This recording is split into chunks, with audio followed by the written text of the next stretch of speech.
Hello, friends. Welcome back to another episode of GM Philosophy in the Morning. I'm the GM Philosopher. Today, I want to talk about how to make intense role play during D&D games not feel bad. So, here's the setting. You are role playing a particularly intense session. Maybe there's an NPC having an argument with a PC, or you're role playing the big bad, saying some really actually nasty things to the player characters. You're role playing the bad guy. You're role playing this low life person shouting insults. So it's like stuff that feels bad, right? Maybe you're saying things like, I'm going to take you and I'm going to throw you in the fire. And you know what? Then I'm going after everyone you love. And then I'm going to do this and this. And you know what? You're also a piece of crap for this reason. And you give up on all of your friends and you're an embarrassment, right? Maybe I'm saying things that are like really, really mean, right? And so now there's a question. How do you role play this without actually hurting people's feelings? How do you go intense without really hurting people's feelings? I'm going to share a technique that I use for this, and I think it's been really useful. And this is very quick. This is not like a huge long-winded tip, but basically it goes like this. When I'm role-playing those intense sessions, I like to make them intense. I like to try to make them sting. I like to make them evoke an emotional response, an emotional reaction. I want to do that in character. I want to do that in game. What I do not want to do is actually hurt players' feelings or actually make players think that I, as a person, am saying this to them. This is strictly a character thing.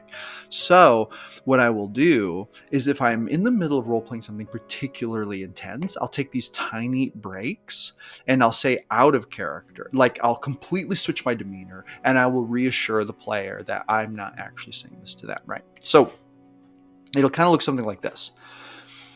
You know what? I'm going to take your entrails and hang them from my gate. You and everyone you love will be stomped to the dirt. And you know what? They won't even miss you. Do you know why? Because you are an embarrassment. You are a disgrace to adventurers. And then I'll take a quick little break. I'll literally stop and I'll be like, he's like fuming. He's like pointing at you. He's obviously very, very, you can tell this guy is like super mad and he's like saying these hurtful things to your character, and then I'll go right back into it, right? So I'll like take a moment to step out of character and describe what's going on. And then I'll make it a point to like laugh a little bit, kind of like to reassure the player, right? So here's the point of it. I want to let this player know that I'm just role playing and I want to break character just for a second to reassure them of that, let them know, to like lighten the tone a little bit, especially if there's actually, I think, a threat of them getting actually emotional about it, because I have had these types of situations, and this always makes it way better, and it always basically reduces the odds of the player thinking I'm targeting them or being personal or really meaning it. Basically renders those to zero. So I'll take a little break. I'll remind them, just so you know, like this character is super, super mad. I'm role playing it. It's not personal. Like I'll take a little tiny break to let them know that. And here's why this is important. If you are really good at channeling your bad guy, or you're really good at having an emotional moment with an NPC and, arguing with the PC, then it can feel like you're attacking them. It can feel like you're getting too personal. And that's the thing I don't want to happen, because, that kind of thing might be really, really good in theater or if you're acting in a movie. But at tabletop role playing, we want our performance to be enjoyed by the person we're having it with. And we do want it to, evoke a certain emotion, but we don't want it to go so far that they actually believe personally that you are saying those things to them. Like, for example, let's say that an NPC is having like a spat with a PC, and let's say that there's a little like flirtation. Like, let's say that this NPC actually is a little attracted to the PC, and maybe they've had a little flirting, maybe they have little attraction going, but now they're running into some kind of thing. Like maybe the player's character was paying attention to another woman in the scene, and so I'm role playing a female NPC who's like mad at him because she thinks that this is like, basically she's afraid that this character doesn't like her as much. Maybe she's afraid that this other woman is more attractive than she is, or that character likes her better, or whatever. So I might role play that out. I might be like, you know what? You know what I'm tired of? I'm tired of you always saying one thing and doing another. I'm tired of you flirting with me like you did the other night over dinner, and then talking to that bitch over there. And you like make eyes at her like she's the greatest thing in the whole effing world. And then you just come back here and act like I'm crazy. Well, you know what?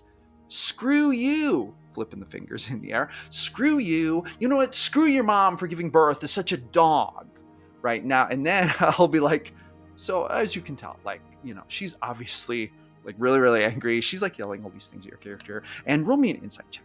And I'll even do this, like I'll throw this in here just to help break it up. I'll be like, roll me a quick insight check. And they'll roll. And I'll be like, your character realizes that she's saying these things, but you also know that a lot of these things are not based in like fact.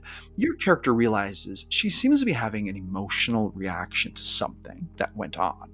And so that's what you kind of have to work with. So, basically I'll take a break from the intense role play. I might even have them make a roll, and then I will have them like, give them information. And so this is like me, GM, philosopher, talking to them, being on their side. And then I'll go right back to role-playing the NPC who's just tearing them apart, right? And this is my way of walking that line. It's like, yes, this NPC is very mad. I'm not mad. I'm the GM philosopher. I think you're amazing. I love role-playing with you. Boy, she is mad, isn't she? Ooh, unpleasant. Like, that's kind of my attitude toward it. So, and I'm not trying to make light of it or to ruin the emotional moment, but sometimes during those really visceral, intense emotional exchanges, you do want to break it up with a more person to person, like stepping out of character for a moment, because you don't want to hurt the other person's feelings. And you don't want to make them think that you're actually having a fight with them. If you're a very convincing GM and you're really good at role play, you might cause some, even especially newer players, to think that you're actually having an argument with them or that you're actually coming at them, which is not true. And we never want that to be like the vibe that we set. So boom, there are my tips for how to deal with that. I hope you find this useful.